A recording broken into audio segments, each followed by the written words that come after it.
और अब वक्त है सत्य और तथ्य का। देश की संसद भारत के भविष्य की चिंता करने वाली एक पवित्र जगह है। ऐसी जगह पर सिर्फ और सिर्फ गंभीर, मैच्योर और फैक्चुअल बातचीत होनी चाहिए। लेकिन लोकसभा में leader of opposition Rahul Gandhi ने मंडे को यानी सोमवार को एक बार फिर बेहद हल्के अंदाज में भाषण दिया।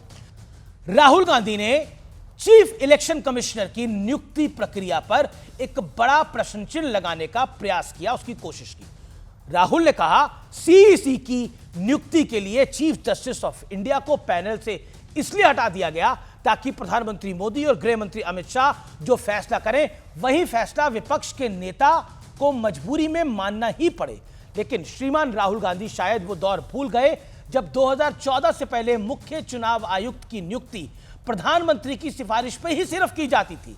ना कोई कमेटी, ना कोई विरोध की गुंजाइश। सीधे शब्दों में कहे तो सरकार फैसला लेती थी देश के अगले मुख्य चुनाव आयुक्त कौन होंगे और सिर्फ प्रधानमंत्री।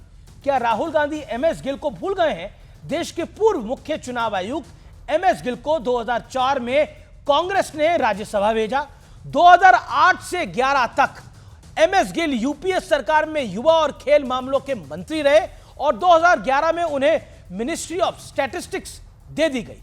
लेकिन तब ना संविधान को खतरा था और लोकतंत्र तो महान था और ना ही चुनाव आयोग के कामकाज में कोई खोट थी। राहुल गांधी ने यह भी दावा किया कि महाराष्ट्र में लोकसभा चुनाव से विधानसभा चुनाव के बीच यानी करीब 6 महीने में 70 लाख नए वोटर्स को जोड़ा गया, जबकि तथ्य यह है कि महाराष्ट्र में लोकसभा चुनाव से विधानसभा चुनाव के बीच 40,81,000 नए वोटर्स जोड़े गए थे। राहुल गांधी ने लोकसभा में यह आरोप लगाया था कि शिरडी की एक बिल्डिंग में 7,000 नए वोटर्स जोड़े गए हैं। तथ्य यह है कि 7,000 वोटर्स एक बिल्डिंग में नहीं बल्कि एक इलाके में जोड़े गए थे। और ये सारे तथ्य मैं अपने मन से नहीं बोल रहा हूं, ये सारे आंकड़े चुनाव आयोग के हैं और उनकी वेबसाइट पे अवेलेबल है।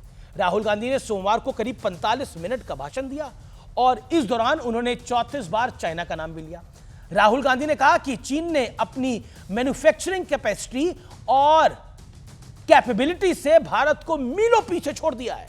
राहुल गांधी ने यह दावा किया कि चीन की रफ्तार भारत से 10 साल आगे है।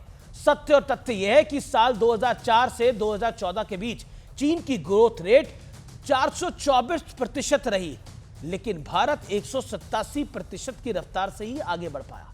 इसके बाद 14 से 2024 के बीच चीन ने 71.4 की रफ्तार से ग्रोथ हासिल की, तो भारत भी 67.6% की स्पीड से आगे बढ़ रहा है। फासला देखिए, फर्क देखिए, फर्क साफ है।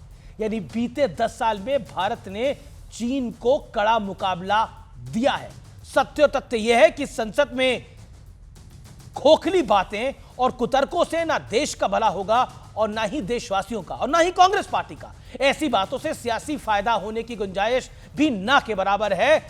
इसे नकारात्मक राजनीति कहा जा सकता है। जब आप चुनाव में जीत ना पाए, जो जीतने वाले के खिलाफ दुष्प्रचार फैलाएं, लेकिन देश इस मानसिकता को एक्सेप्ट नहीं करता है। यह कई बार देखा है।